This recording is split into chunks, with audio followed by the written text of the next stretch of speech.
So if you go to code.visualstudio.com, you'll see where we can download the Mac OSX version of Visual Studio Code. You can click right here to download for OSX, and you'll be able to download the latest version 1.4 of Visual Studio Code.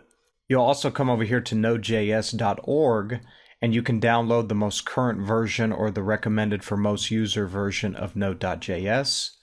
And in my downloads folder, I've already downloaded both of these on Google Chrome. So you'll click right here for Visual Studio Code. You can walk through the installer. But for Node.js, let's run through this. So you'll click this. It's going to run the installer.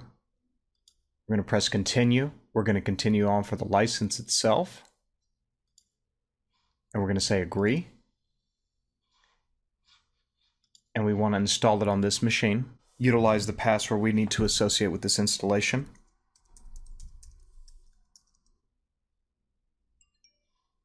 So now that we have that, we're ready to go. So this is how we install Node.js, and this is how you will actually install Visual Studio Code. So let's exit out of this. Now we got a terminal up right here. So in this terminal, we want to go ahead and install the Yeoman generator. So let's put sudo for admin rights, npm install g for global, yo. And then we got to associate the password on this. So this is going to install Yeoman on our device. So now that we've been running with no errors, now what we can do here is we can put this command npm install g generator ASP.NET.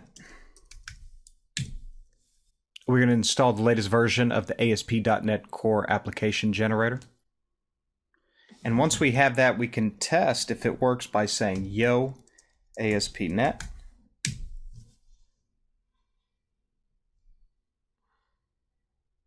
And right there, we have all the applications we can associate with our ASP.NET Core generator utilizing Yeoman.